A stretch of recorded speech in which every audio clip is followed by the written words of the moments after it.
अस्सलाम वालेकुम। आज हम डिस्कस करने जा रहे हैं stagnant economy opinion by doctor Niyaz Murtaza. Stagnant का मतलब होता है inactive, sluggish, lethargic, slow. Economy का मतलब होता है मईशत। जो इम्पॉर्टेंट पॉइंट्स हम डिस्कस करेंगे वो मैंने यहाँ पे आउटलाइन बना दी है। फर्स्ट पॉइंट जो है वो है इकोनॉमिक डाटा जो कि लास्ट सेंचुरी का है, यानी कि प्रेजेंट करंट सेंचुरी का है, सॉरी।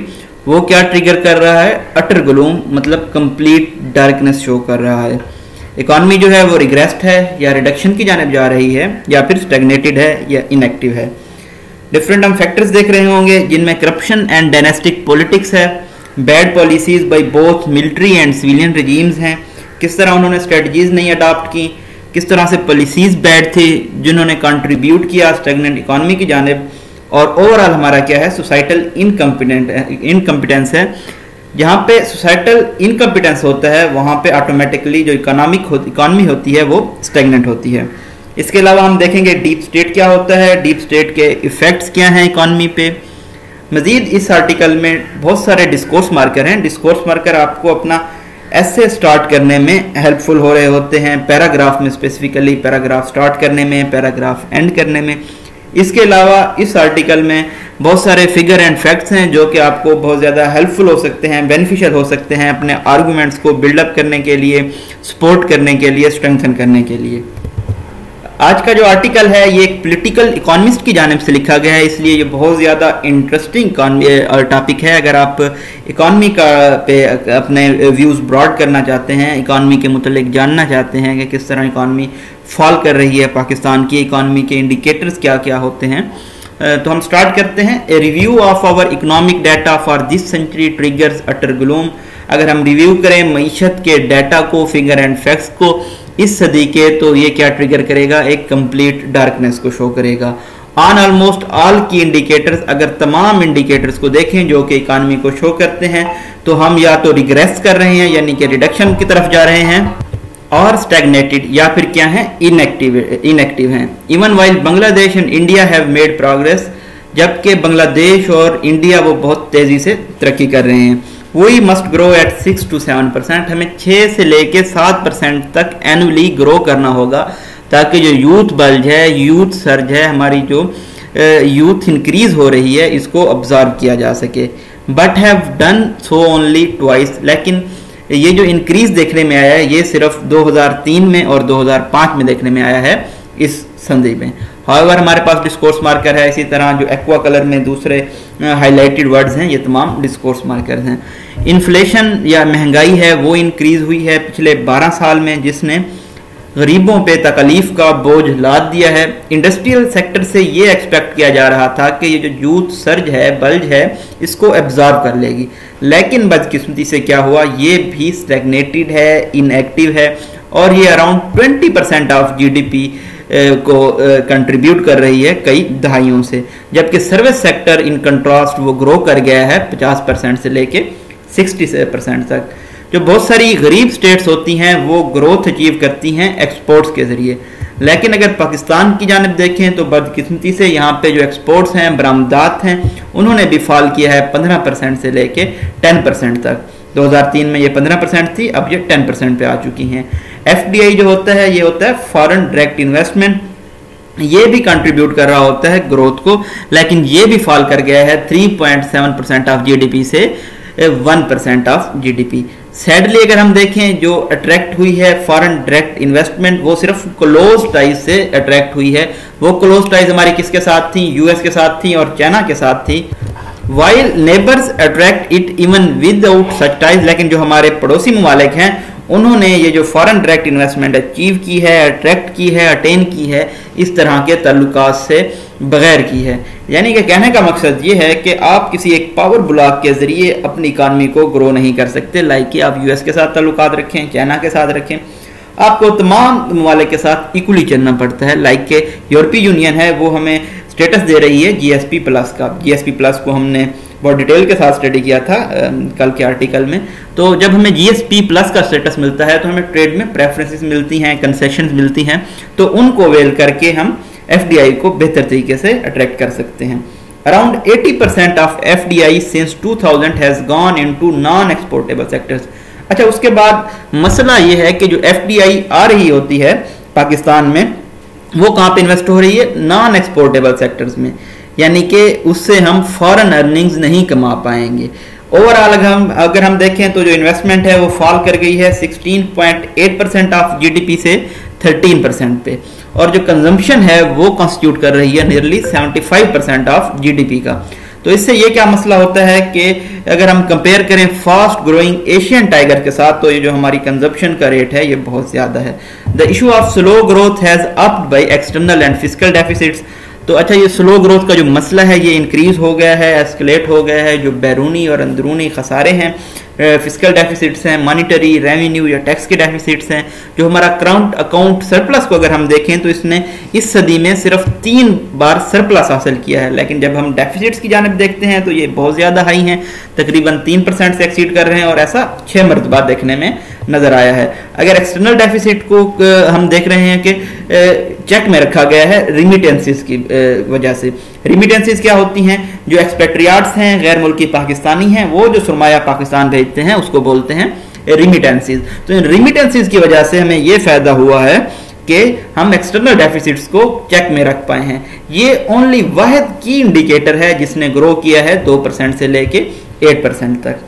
लेकिन जो FDI है, एक्सपोर्ट्स हैं, ये इंडस्ट्रीज को बूस्ट करती हैं। जो इसके बरक्स जो रिमिटेंसीज हैं ये फ्यूल कर रही होती हैं कंजम्पशन को और फैमिली सेपरेशन को शो करती हैं। तो मेन पॉइंट क्या है इस आर्टिकल का? जो रिमिटेंसीज हैं वो सिर्फ ओनली पॉजिटिव मुस्बत ट्रेंड शो कर रही हैं।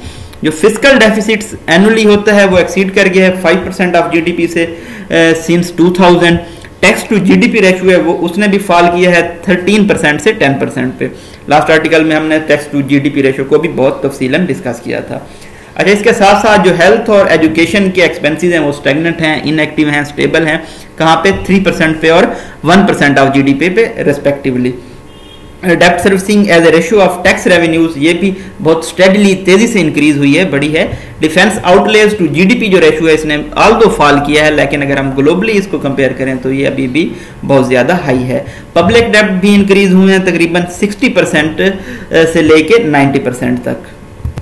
10 अगेन हमारे पास एक डिस्कोर्स मार्कर है। इस तरह के जो डिस्कोर्स मार्कर्स होते हैं ये यूज होते हैं कंक्लूडिंग रिमार्क्स देने के लिए।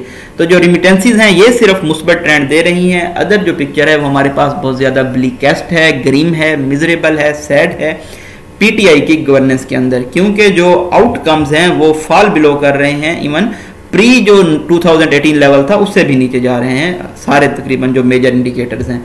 इससे भी बदतर सूरत हाल क्या है? जो पीक्स हैं इस सेंचुरी में हमने अचीव की थी स्टार्ट में, वो कि इस वजह से थी अनरिलायबल, जिन पे रिलाय नहीं किया जा सकता। US के ताल्लुकात थे वो, जिन्होंने हमें लॉन्ग टर्म प्रॉब्लम्स दी हैं, जैसा कि टेररिज्म, दहशतगर्दी, जिसने वाइप आउट कर दिया है जो ब्रीफ या ट्रांजिएंट या शॉर्ट टर्म हमारे मईशत के फवायद थे।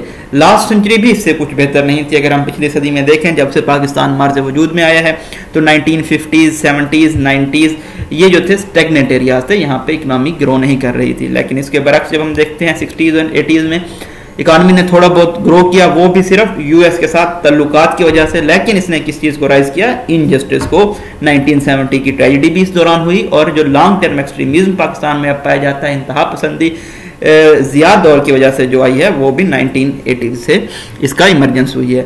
सो why can not we match our neighbours with similar history? तो अब सवाल यहाँ पे ये पैदा होता है कि जो हमारे पड़ोसी हैं, हमारी तारीख एक जैसी है, हमारी लोकेशन एक जैसी है, कल्चर, सकाफत सब एक जैसा है, लेकिन हम उनके साथ मैच क्यों नहीं कर रहे इकानमी में? तो बहुत सारे लोग पॉइंट आउट कर रहे हैं करप्शन और डायनेस्टिक पॉलिटिक्स की जानिब, जबकि इसको हम ब्लेम नहीं कर सकते, क्योंकि ये करप्शन और डायनेस्टिक पॉलिटिक्स हमारे नेबर्स में भी पाई जाती हैं। अगर हम कहें कि बैड पॉलिसीज जो कि मिलिट्री और सिविलियन रिजीम्स की जानिब से अपनाई गई हैं, तो ये एक ज़्यादा रीजनेबल, बिलीवेबल, प्लाजिबल काज होगा। एवरी फ्यू मंथ, ये अगेन हमारे पास डिस्कोर्स मार्कर है, कुछ ऐसे ग्लोबल और नेशनल इंस्टीट्यूशन हैं जो डिस्प्ले करते हैं ऐसी स्टाइलिश रिपोर्ट्स को जो प्रोवाइड कर रही होती हैं इंप्रेसिव पॉलिसी ऑप्शंस को, लेकिन अमूमन ये जो है धूल इकट्ठा करती हैं। So the issue is not ignorance of correct policies, लेकिन जो मसला है यहाँ पे वो ये जो इग्नोर करना वो नहीं है करेक्ट पॉलिसीज को। मेन पजल क्या है कि जो स्टेट अडॉप्ट करती है क्यों नहीं अडॉप्ट कर रही गुड पॉलिसीज को, और जो प्राइवेट सेक्टर है वो अच्छी स्ट्रेटजीज को अडॉप्ट क्यों नहीं कर रहा ग्रोथ के लिए।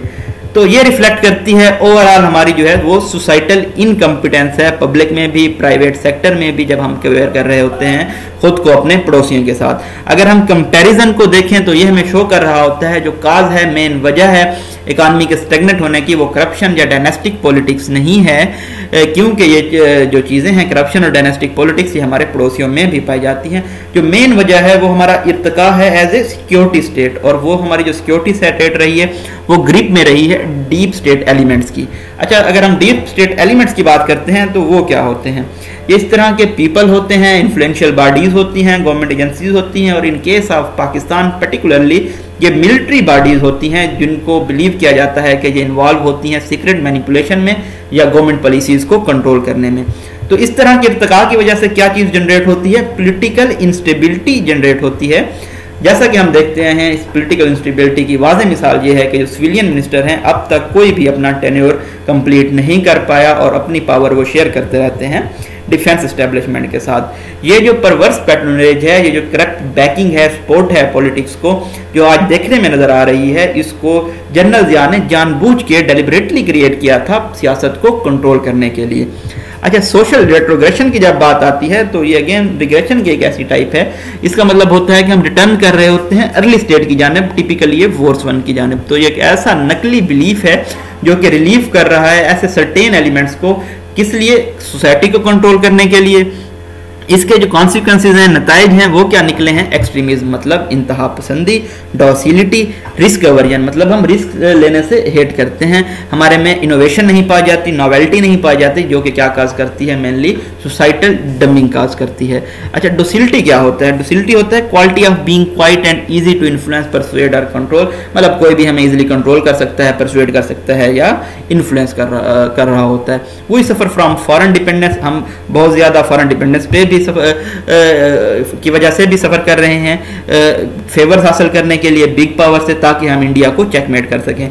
मीनवाइल अगेन हमारे पास डिस्कोर्स मार्कर है, बिग बिजनेसेस हैं वो रन किए जाते हैं सिक्योरिटी एस्टेब्लिशमेंट की जानिब से, जैसा कि आप देख सकते हैं DHA है, उसके अलावा स्क्री बैंक्स हैं, इसको सिक्योरिटी एस्टेब्लिशमेंट रन कर रही हैं।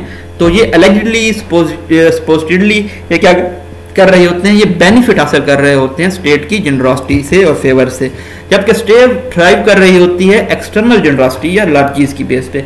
और अगर प्राइवेट सेक्टर को देखें तो वो स्टेट की लार्जेस्ट पे अगेन जनरॉसिटी पे डिपेंड कर रहा होता है, मतलब एक दूसरे पे डिपेंड कर रहे हैं, एक दूसरे की जनरॉसिटी पे डिपेंड कर रहे हैं। तो इसका क्या नतीजा निकलता है कि लैग कर रहे हैं हम क्वालिटी में और इनोवेशन में। इस तरह के जो मामलात हैं ये चोक कर देते हैं, सफोकेट कर देते हैं, ये जो सांस बंद कर देते हैं इकॉनमी की लाइफ का, मईशत की ज़िंदगी का। हम यहाँ से नतीजा क्या निकाल रहे हैं? जो स्टैगनेंट इकॉनमी है ये रिफ्लेक्ट करती है एक स्टैगनेंट सोसाइटी, ठीक है जी, जहाँ पे मतलब कि इनएक्टिव इकॉनमी होगी, वहाँ की जो सोसाइटी है, माशरा है, वो भी इनएक्टिव होगा, या vice versa. We are now told we are pivot from geo security to geo economics. अब हमें यह बताया जा रहा है कि हम पर्सनल फोकस हैं कहाँ से? जियो सिक्योरिटी की जानिब से मूव कर रहे हैं जियो इकोनॉमिक्स की जानिब। लेकिन अफसोसनाक तौर पर हम कह सकते हैं अलास कि ये जो ट्रेंड होते हैं लोग सिक्योरिटी में, वो कभी डिलीवर नहीं कर सकते इकॉनमी में, क्योंकि हर किसी की अपनी एक डोमेन होती है, और वो लोग जो प्रॉब्लम का हिस्सा हैं, जो प्रॉब्लम काज कर रहे होते हैं, वो कभी उसका सोल्यूशन नहीं होते, ठीक है जी।